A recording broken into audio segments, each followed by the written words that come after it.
Meron tayo ditong instant coffee o yung ating 3-in-1 na kape. So gagawin natin ay ibubuhos natin dun sa ating condensed milk. Napakasarap ng ating recipe ngayon. Hindi mo akalaing pwede pa lang itong pagsamahin yung ating condensed milk at yung ating 3-in-1 na kape. Patok na patok po ito na pang negosyo yung ating recipe na gagawin ngayon. Kaya tapusin mo itong video hanggang sa huli para malaman mo kung paano natin gagawin ang ating kakaibang recipe. Kaya tara na at magsimula na tayo.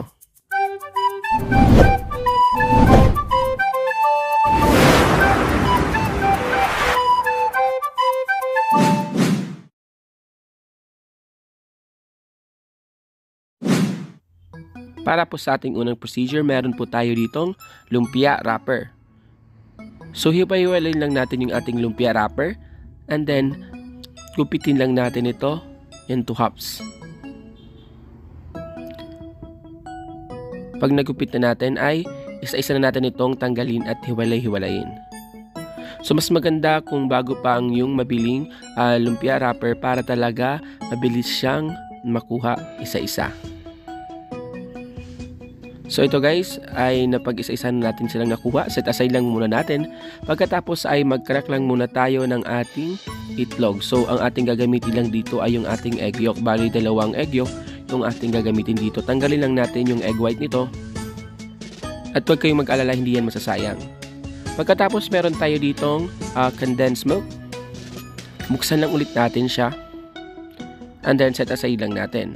Pagkatapos ay prepare na natin yung ating induction cooker at yung ating frying pan. So, turn lang natin ito and then ibuhusan natin yung isang can ng ating condensed milk. And then meron tayo dito isang sachet ng ating 3-in-1 coffee.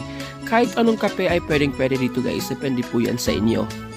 Pero mas maganda kung 3-in-1 na talaga yung anyong gagamitin dito na kape para talaga mas hindi siya medyo mapait at meron siyang creamer na konti. Pagkatapos ay ibuhos lang natin siya agad and then mix lang natin hanggang ma-dissolve yung ating 3-in-1 na kape. Siguraduhin lang natin na ma-dissolve natin ito ng maigi para hindi po siya magbuo-buo, and then yung ating apoy dito ay naka-on na po yan. Low to medium lang ang ating gagamitin dito na apoy, and then gradually add na natin yung ating 2 egg yolk. Pero isahan lang yung ating paglagay dito. Hindi natin agad ibubuhos yung 2 egg yolk. And then gradually mix lang natin siya para hindi ito masunog. And then ibuhusan natin yung pangalawa nating egg yolk. Bali 2 egg yolk yung ating nagamit dito. So constantly kailangan mo itong i-mix para hindi siya masunog sa ilalim. Again guys, yung ating apoy dito low to medium lang para hindi agad ito masunog. So after 5 minutes ng pagmimix, ganito na yung kailangan nating ma-achieve na consistency.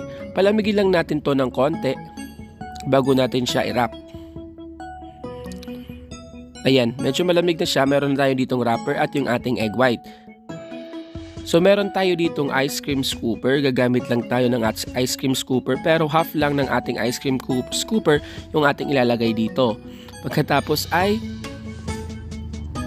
ibalot na natin. So hindi siya magkakasya talaga. So ibabalot natin siya dun sa ating wrapper. I-double wrap natin siya para magkasya.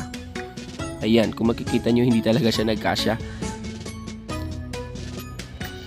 Ayan, so i-double wrap talaga natin siya para magkasya yung ating filling dyan at hindi siya mapunit pag ipernito natin siya mamaya. So kayo na yung magtansya kung gaano kadaming filling ang yung igagawa, ano yung ilalagay dito. And then pagkatapos ay wrap lang natin. So ang ginagawa natin guys i-double wrap natin siya. So bakit pa ba natin to hinahati sa gitna kung i-double wrap naman natin? Ayan guys, kasi kailangan ganito lang kaliliit yung ating kailangan magawa.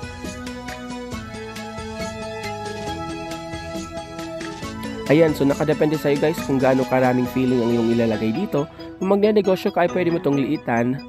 Pero dahil pangkain lang naman natin at pangmerienda lang natin ito, medyo damihan natin, huwag tayong magtipid.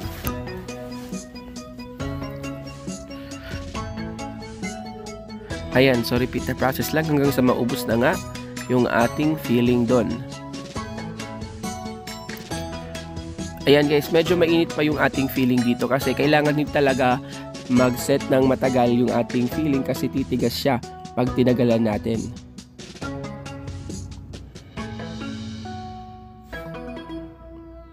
Ayan, kung hindi ka pa nga nakasubscribe sa ating YouTube channel ay mag-subscribe ka na at hit the notification bell para updated ka sa ating mga daily uploads. At mag-follow rin kayo sa ating Facebook page. Ayan guys, meron po tayong pa-air fryer kaya punta na kayo sa ating Facebook page. Yung link ay nandun sa ating description box at sa ating comment section. Pagkatapos set aside lang natin at magpa-fry na tayo. So meron na tayo ditong pinakuluang mantika. So mas maganda kung naka-deep fry talaga ito. Pero dahil kulang tayo sa budget sa oil, ganyan na lang. So lutuin lang natin ito ng 3 to 5 minutes hanggang sa maging golden brown at crispy na siya. Sa mahinang apoy lang ito guys para hindi agad ito masunog. So ang kailangan lang naman natin ito lutuin ay yung ating wrapper kasi luto na yung ating filling dito. Kailangan natin ma-achieve yung kanyang crispiness at yung kanyang golden brown na color. So constantly flip lang natin ito para hindi agad masunog yung other side nito.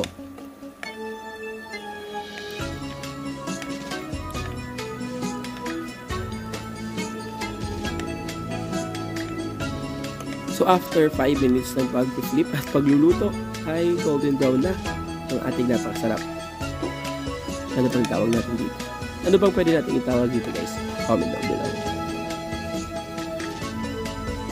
Ayan, pag naluto na siya at naging golden brown, hanguin lang natin ito at i-drain sa ating strainer o sa ating paper towel para matanggal yung mga existing na oil na yan kasi hindi yan safe sa atin yung oil, hindi ba?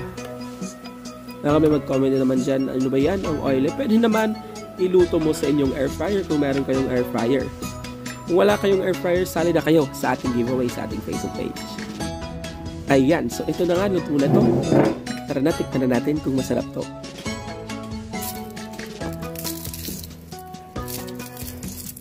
Yan o, naririnig nyo pa yung kanyang pagka-crispy. At kung makikita nyo, yung kanyang feeling talagang napakasarap. O diba? Hindi ito tinipid na feeling lang. At kung titikman nyo to guys, grabe, napakasarap talaga. Hindi mo akalain naglagay tayo dito ng kape. So ito na nga guys ang ating napakasarap na coffee lumpia. Pwede mo itong ibenta at pwede na itong pang merienda lalo na sa mga chikiting. Maraming salamat sa panonood. I hope meron naman kayong natutunan dito sa ating napakasarap at kakaibang recipe. Don't forget to like and subscribe and hit the notification bell para updated ka sa ating mga daily uploads at mag-follow na kayo sa ating Facebook page, Happy Tummy by RD. Maraming salamat sa panonood. See you again sa ating susunod na mga kakaibang recipe. God bless and thank you for watching.